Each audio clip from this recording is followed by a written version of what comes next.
Well, it's arguably the biggest match in South African football. This encounter is the one that supporters, players, as well as coaches all look forward to. And for those that are fortunate enough to play the match, it's a golden opportunity to be an instant hero with a top performance. The 178th Soweto Derby takes center stage today between Kaizer Chiefs as well as Orlando Pirates at the FNB Stadium. Now, to help us look ahead to the first installment of the Soweto Derby for the 2023-2024 season is one man that had the opportunity of playing for both Pirates as well as Kaizer Chiefs, playing in numerous Soweto derbies. Maponyane joins us this morning on the Weekend Report to help us look ahead to this much-anticipated Soweto Derby. Mox, good morning, and thank you so much for your time this morning on the Weekend Report. Let's start here, Mox. Talk to me about the hype of the Soweto Derby. You've played in numerous Soweto derbies throughout your career. When you look at the build-up this week, has there been enough hype in the build-up to the Soweto Derby today? Good morning, Rachel, and good morning to the viewers. Let me just get to the point of the last part of your question. Definitely there is no hype, and I am just surprised. Why is there no hype? But then after being surprised, I had to look for answers. And the answer is very simple. We're talking about a team that is lying 10th versus a team that is lying 7th. And these are the giants, or supposed to be the giants of the game. And people just get to face reality at some point and say, is it worth it? What is at stake? And this is now becoming a problem because often you now have this situation of it is a foregone conclusion that the league is in the bag already. So a lack of hype. What do you think has contributed to that, Marks? When you look throughout the years, you know, there was a time when Soweto Derby would play, Kaizer Chiefs or Orlando Pirates would be in first and second position. You speak about the position in the build-up to today's match, 7th versus 10th. How did it get to this point?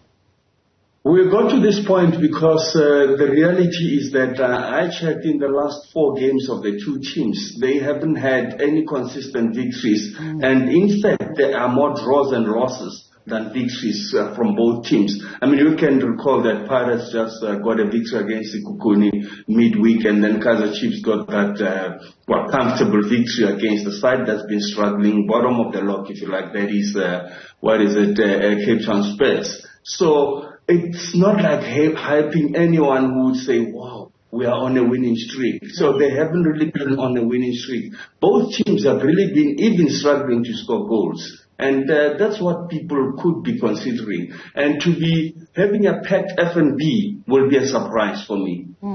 Let's talk, though, about the home side, Kaizer Chiefs, sitting in 7th position on the log marks. A team that won a game, obviously, against Cape Town Spurs this week. 3-2 was the final score at the end of the 90 minutes. Is this a side that is improving under Gavin Johnson, the interim coach, or is it still too early to tell?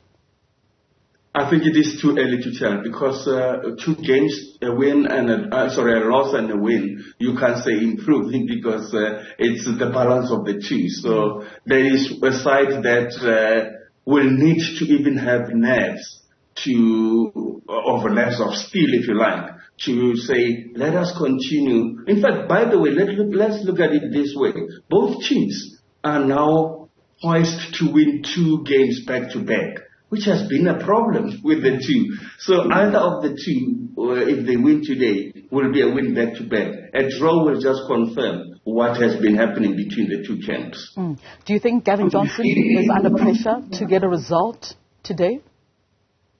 No, not at all. I'll tell you why. Because he can get away with the fact that he's relatively new in the leadership. So it's unlike the Pirates side, because Pirates has really been struggling, and you can recall that even penalties have been happening for them back to back, except the last time in that knockout cup where they never won through penalties. So the coach will be the one that will be questioned, Riviero, to say, but why are we struggling? Why are we not getting the ball in the back of the net? Yeah.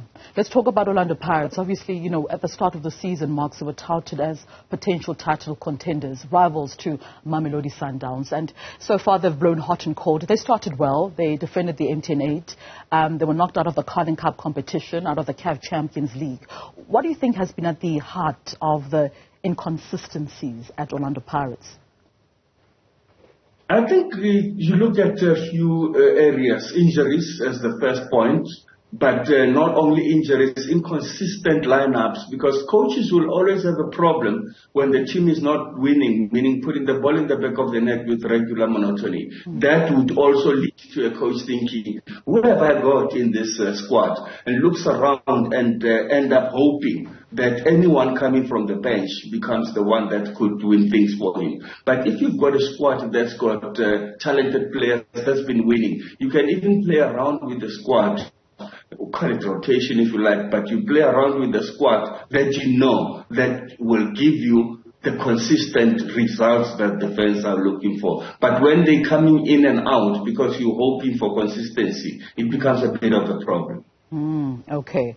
All right. So where do you think the game will be won today, Max? Is it going to be a battle maybe of the midfields or the goalkeepers? Where do you think the game will be won today? Sorry, I missed that one. I was asking you, where do you think today's game will be won? In the midfield? Or the goalkeepers to come to the fore and win the game for the players? Where do you think it will be won? It won't even be one from the goalkeeper side because they've got to be saving. It will be one when the strikers can be lethal and take their chances. Because we saw Castillo doing what he always does to help Kaizer Chiefs.